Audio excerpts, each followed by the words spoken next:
అయ్యా ఏమన్నా ధర్మం చేయండి అయ్యా. చిల్లర లేదయ్యా. అయ్యా పేదోండి మీరు కాకపోతే ఎవరు చేస్తారు?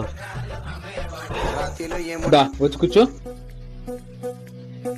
నెలకి ఎంత సంపాదిస్తావు? 30,000 అయ్యా. అంతేనా? మంచి సీజన్ లో అయితే ఒక 50 సంపాదిస్తాయా. నా జీతం ఎంతో తెలుసా? నెలకి 20,000. దాంట్లో ఇంటి రెంట్ 8,000 పోద్ది. ఇంకాడికి ఎంత ఉన్నట్టు?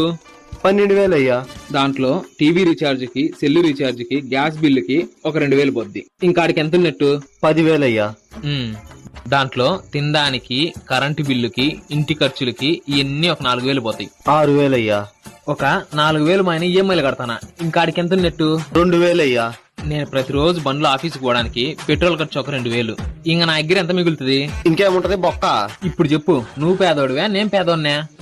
మీరే అయ్యా. మరి ఎంతో కొంత ఇస్తే నేను పోయి టిఫిన్ చేసొస్తా. దేవుణ్ణి నిన్ను చల్లగా చూడాలి.